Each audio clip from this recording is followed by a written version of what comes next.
सीधे चलते राजीव जेटली जी, बीजेपी के आप प्रवक्ता हैं सर, क्या देश के ग्रामीण और अंदरूनी इलाकों में कोरोना पहुंच गया है? देखिए, आपके आंकड़े तो दिखा रहे हैं कि जो कम्युनिटी वायरस स्प्रेड हम नहीं चाहते थे वो हुआ है और वो होना शुरू हुआ है। जब से प्रवासी मजदूर अपने अपने क्षेत्रों में वापस जा रहे हैं, कहीं ना कहीं जो भी संक्रमित होगा वो आगे संक्रमित करेगा। ये सच्चाई तो आप ही दिखा रहे हैं। और आपने कहा था अपनी डिबेट में चर्चा से पहले कि हम राजनीति बिल्कुल नहीं करेंगे, लेकिन कैसे नहीं करेंगे? इसका स्प्रेड कहां से हुआ? इसका फैलाव कहां से हुआ? किसने करवाया? क्यों करवाया? कितने सारे मुख्यमंत्री थे कांग्रेस पार्टी राज्यों के जिनकी हम रोज तारीफ करा करते थे, आज भी करते हैं हम उनकी तारीफ। बहुत अच्छा कोऑपरेट किया उन्होंने हमारे साथ, देश के प्रधानमंत्री के साथ चले, वो उनकी हर राय मानी उन्होंने, आईसीएमआर की गाइडलाइन को फॉलो किया, उसके बाद मिनिस्ट्री ऑफ होम अफेयर्स की गाइडलाइन को फॉलो किया, सब कुछ अच्छा किया। फिर भी प्रेशर में आ गए, एक ट्वीट करते थे और जहां पर हम रोक के बैठे थे कोरोना को, वहां कोरोना का फैलाव शुरू हो गया। एक मिनट, फिर भी प्रेशर में आ गए। बहन भाई की लड़ाई में कितने लोग पिस गए? बहन भाई की लड़ाई में कितने लोग पिस गए? राजीव जी, यहां पर बहन भाई, मैं इन सारी चीजों को वेलकम नहीं करूंगा अभी। मैं आपसे एक बहुत क्रिटिकल सवाल पूछ रहा हूं और इस सवाल की ग्रेविटी समझिए, और मैं चाहूंगा पीछे जो म्यूजिक ऑन उसको रखे जरा ऑन। सर, मुझे एक चीज बताइए, आप जो इतने सारे केसेस आ रहे हैं, इसका इंप्लीकेशन तो ये भी हो सकता है, सोहेन साहब वेलकम, आपका स्वागत है।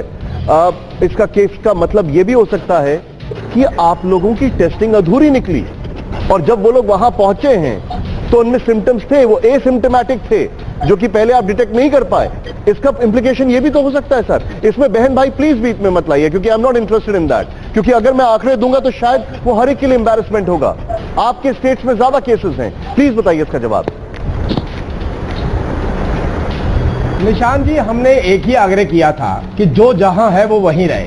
हमने ये आग्रह किया था, सड़क पे चलते हुए मजदूर से आग्रह किया था कि जहां आपको रोजगार मिला, अगर वहां पर सरकार की तरफ से जो योजनाएं मिल रही हैं उसमें कुछ चुनौती आ रही है तो हम आपके लिए खड़े हैं। और हमने ये भी आग्रह किया था कि कोई भी राजनीतिक पार्टी बाहर निकले, जो योजनाएं सरकार की हैं उनको मजदूरों तक पहुंचाने में हमारा सहयोग करे। हमने ये तो नहीं कहा था कि अगर कोई व्यक्ति संक्रमित है, क्वारंटीन में है, अपने घर में है, उसे बाहर निकालिए, उसे प्रलोभन दीजिए, उसे बार बार मीडिया में या अपने सोशल मीडिया में दिखाइए कि कितने वर्कर जा रहे हैं, कहाँ जा रहे हैं। सर, मेरा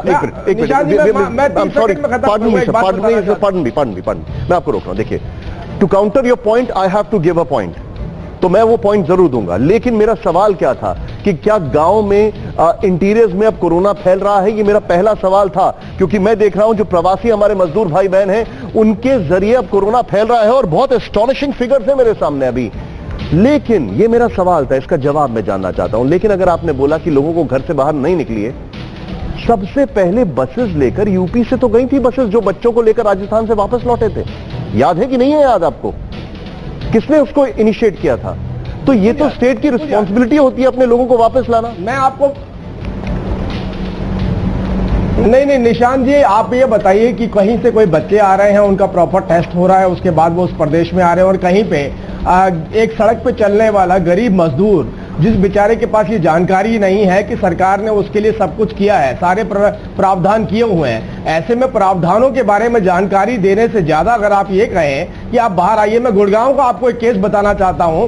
गुड़गांव के अंदर उत्तराखंड की बसें आई थी जिसमें 300 लोगों को टेस्ट करने के भेजना था, लेकिन एक कांग्रेसी नेता ने व्हाट्सएप के ऊपर मैसेज डाल दिया कि वहां पर बसेस खड़ी हैं, आप ज्यादा से ज्यादा संख्या में पहुंचे। 5000 व्यक्ति वहां पर इकट्ठा हो गया। ये सरकारी जो व्यवस्था थी वो 5000 व्यक्तियों की नहीं थी, 300 व्यक्तियों की थी। और उसके बाद फिर से ट्वीट वार शुरू हो गई। मैं कह रहा हूं कहीं ना कहीं कोई ना कोई तो, अब देखिए कितना भी बच लीजिए आप, कितना भी बच लीजिए, कोई ना कोई गुनहगार। एक minute Rajiv ji, what are we getting out of this? हम कांग्रेस के ऊपर आरोप लगाकर हमें क्या मिल रहा है अभी? मैं इसका सोल्यूशन चाह रहा हूं सर। मेरे शो की शुरुआत थी no politics pure tips. Anyway, okay, point noted, आपने पॉइंट रखा है अलका जी, क्योंकि मैं इसको पॉलिटिकली बैलेंस आउट करना चाहता हूं, इसलिए मैं आपसे पूछ रहा हूं। लेकिन राजीव जी, एक मिनट, मैं आपको एक चीज बताना चाह रहा हूं अपने सभी दर्शकों के लिए। स्टैंड बाय बोर्ड में एक जानकारी, अभी तक जितने भी आंकड़े आ रहे हैं, मैं एग्जांपल देता हूं उत्तर प्रदेश का। उत्तर प्रदेश में जो प्रवासी मजदूर के संक्रमण के आंकड़े हैं वो 22.2% हैं और ओवरऑल आंकड़ा जो है वो 2.6% है। और सुन के आपको हैरानी होगी, कोरोना संक्रमण की पुष्टि वाले प्रवासी ट्रेन या बस के माध्यम से आए हैं। अभी जो पैदल जा रहे हैं या साइकिल से अपने साधन से जा रहे हैं उनका कोई ब्यौरा ही नहीं है। So we are on the edge. आप समझ रहे हैं मैं क्या कह रहा हूं? खैर अलका जी आपका रिएक्शन मैं ये जानना चाहूंगा। अलका जी आपने यहां पर ट्रक्स जो है, राजीव जी आपका फ्रेम जा रहा है, मैं आपके पास आ रहा हूं। राजीव जी आपका फ्रेम जा रहा है, पॉइंट नोटेड। न्याय योजना आपने बोला है, पॉइंट नोटेड। न्याय योजना आपने बोला है। Rajiv ji can you hear मी? आपका ऑडियो और वीडियो शायद मिस आउट हो रहा है। Rajiv ji can you hear me please?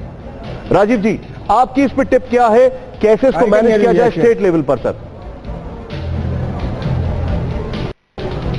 देखिए निशान जी, जो भी अभी तक रिसर्च हुई है, आईसीएमआर की गाइडलाइन आई है या स्टेट गवर्नमेंट ने अपनी गाइडलाइन जारी करी है, वो किसी तथ्यों के ऊपर आधारित है। बहुत सारे एक्सपर्ट उसमें बैठे हैं। उस एक्सपर्ट के बाद इस तरीके की राजनीति, जो गंदी राजनीति, न्याय योजना, देश योजना, दैट योजना अपना प्रचार करना, अभी ये कोई विज्ञापन का वक्त नहीं है, ये कोविड से लड़ाई का वक्त है। इस टाइम पे हम ये बात कह रहे हैं कि आपको वो सारी गाइडलाइन को फॉलो करना है जो आईसीएमआर द्वारा निर्धारित की गई है।